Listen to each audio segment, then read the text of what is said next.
Les princesses, bonjour.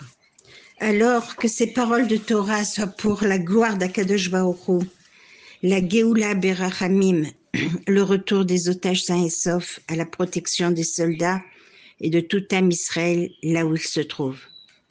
Refoua Shelema, Yosef Chaim, Shalom ben Sarah, Shalom ben Rachel, Avraham ben Rachel, Rachel et Lucien Nessim, Yeladim Shalimi Morati, Simona bat Esther, Yaakov ben Kedele, David Chai ben Yael, Yosef Yitzhak ben Esther, Sarah, ainsi que Sarah bat Luna Kol Chole Amo Israël. Alors, cette semaine, nous avons beaucoup de choses à nous dire. Premièrement, nous nous approchons du 9 Av et nos Chachamim nous déclarent que toute génération dans laquelle le Beth Amikdash n'a pas été reconstruit doit être considérée comme si il avait été détruit de nos propres mains. Alors comment rester insensible à ce fait? Comment peut-on vivre tranquillement, faire des projets, alors qu'on a détruit le Beth Amikdash, la maison d'Hachem? Alors un peu de sensibilité. Oui, nous devons pleurer, crier, bouger. Cela finirait par reconstruire le Beth Amikdash. Il est évident que lorsqu'un juif voit devant lui le Beth Amikdash en train de brûler, et même s'il a le cœur de pierre, il ne pourra pas s'empêcher de remuer ciel et terre. C'est pourquoi la Torah Kedusha nous le fait savoir, bouleverse le monde aujourd'hui même. Hachem ne demande pas l'impossible à ses créatures. La situation doit changer car elle ne correspond à rien. Le petit coup final, la délivrance définitive et totale. Le petit coup de finition consiste donc à faire du bruit, à remuer ciel et terre sur le thème de Mashiach, pour que personne n'en ignore un détail. Ce n'est pas de la douleur, ni a fortiori du désespoir. C'est l'exécution d'un ordre qui n'exclut pas le calme et la émouna. À Tisha B'Av est né le libérateur d'Israël, le Mashiach Tzidkenu. La délivrance ne peut être repoussée. Akadosh Baruch Hu veuille qu'il soit annulé, ce jeûne, et soit transformé en joie et en allégresse. Chodesh Tov, les princesses. Alors, aujourd'hui, c'est un grand jour. C'est aussi la Iloula de Aaron à Cohen et de son fils Eliezer. Rosh Chodesh Menachem Av. Qu'il soit à Gen Alenu, Bezrat Hashem. Un petit mot sur la paracha. Paracha Devarim, qui a aussi un autre nom, Mishneh Torah, la répétition de la Torah. Ce livre nous enseigne plus de 70 mitzvot. Nous ouvrons cette semaine le dernier livre, le dernier sefer de la Torah, celui de Devarim. Contrairement au livre précédent qui formait une continuité, celui-ci propose un condensé des épisodes des lois exposées précédemment. Nos Chachamim nous font remarquer que ce Sefer est destiné plus particulièrement à la génération qui va entrer dans la Terre Sainte et qui va donc former une nouvelle société. Le Sefer Devarim va s'attacher plus particulièrement à rappeler les lois qui doivent préciser à l'établissement d'une société conformément à l'esprit de la Torah.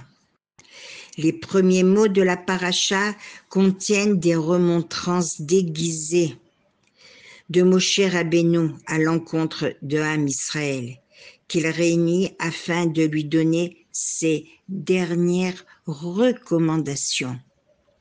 Moshe ouvre son discours avec une énumération de lieux qui évoquent les fautes commises par les Bnei Israël dans le passé, les différentes rébellions de Ham Israël dans le désert, la faute des explorateurs, celle du veau d'or, la révolte de Korah, etc. Les Chachamim se sont intéressés à cette démarche particulière de Moshe qui consiste d'une part à atteindre ces dernières heures pour faire ses remontrances et d'autre part à les faire de manière indirecte. Voici une première explication donnée par Rashi. Celles-là sont les paroles, étant donné que ce qui va suivre est constitué par des remontrances et que le texte énumère ici tous les lieux où ils ont hérité Hachem. Moshe les dissimule et ne les cite que par allusion afin de ménager l'honneur d'Israël. Nous arrivons à la petite histoire qui s'est réellement passée. Je vous l'ai peut-être déjà raconté d'ailleurs. C'était une journée de garde ordinaire qui touchait à sa fin pour Yehiel, interne en médecine au centre médical de Hafoula, au nord d'Israël. Yehiel appréciait de travailler le samedi car il voyait cette occasion comme un moyen de gagner un peu plus d'argent. Lors de ce jour traditionnellement chômé en Israël. En fin d'après-midi, un ami l'appela. « Yehiel, tu te joins à nous ce soir à Tel Aviv, nous allons faire la fête. » Yehiel, célibataire endurci, était toujours partant pour sortir avec ses amis et profiter des soirées au bord de mer à Tel Aviv. Bien qu'un peu fatigué, il prit un café serré pour se remettre en forme. Il se rendit au parking, prenant le volant de sa voiture pour emprunter la route 65 qui le mènerait jusqu'au bord de la mer. Cette route passait à travers de nombreux villages arabes, depuis Hafoula, mais en général, cela ne posait pas de problème. Alors qu'il traversait la ville d'Al-Farm, des enfants traversèrent la route près du quartier d'Al-Biyar. Ils lui firent signe de s'arrêter. Yehiel abaissa sa fenêtre et les enfants lui lancèrent « Shabbat Shalom !» Yehiel fut surpris et répondit « Salam alaikum les enfants !» Les enfants firent une grimace et l'un d'eux dit « Hé, tu es juif? Tu devrais nous dire Shabbat Shalom. Tu es en voiture? Tu ne respectes pas Allah ?» Yehiel remonta sa fenêtre et poursuivit sa route en ignorant les enfants. Mais à peine avait-il redémarré que son pare-brise arrière fut atteint par un petit caillou. Yehiel sortit de sa voiture pour réprimander les enfants. « Hé, que faites-vous? Je vais appeler la police. » Le meneur du groupe lui dit « Tu profanes ton Shabbat, ton Dieu, et même sa maison. Tu sais que c'est le 9 Av, le jour où la maison de Dieu a été détruite, et toi, tout ce qui t'intéresse, c'est ta voiture. Tu avais l'intention de faire quoi ce soir? Fumer, boire, alors que tu devrais pleurer sur ton sort? Honte à toi, Allah Akbar. Yechiel était complètement abasourdi. Il sentait qu'on se moquait de lui et après avoir réprimandé les enfants, il reprit sa route. Sur la route, il réfléchit. Pourquoi ce jeune garçon d'un village arabe l'avait-il tant interpellé sur son manque de pratique? Lui qui était allergique à la religion était profondément bouleversé par cet incident. Dès la fin du Shabbat, il appela son collègue Israël, qui était lui pratiquant, pour lui en parler. C'est assez clair, Yechiel. Dieu t'envoie un message. Il est mécontent que tu t'éloignes autant de lui. Et il souhaite que tu te joignes à ceux qui pleurent la destruction du Beth Amikdash lors du jour de Tisha B'Av. Yechiel protesta. Mais je ne crois pas en tout ça, c'est juste un petit garçon qui s'est moqué de moi. Israël répondit avec calme. Yechiel, viens avec moi à Jérusalem et passons Tisha B'Av là-bas pour ressentir les choses profondément. Yechiel ria, déclinant immédiatement l'invitation et continua sa route.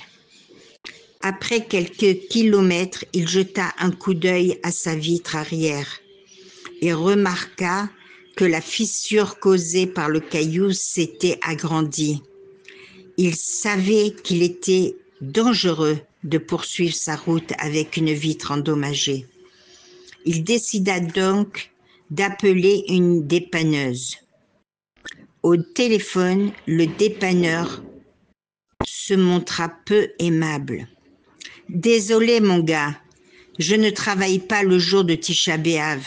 Trouve quelqu'un d'autre. » Yechiel vit qu'il n'était pas loin d'Eliakim, où vivait justement son collègue Israël. Il appela pour lui demander de l'aide. « Israël, je suis bloqué.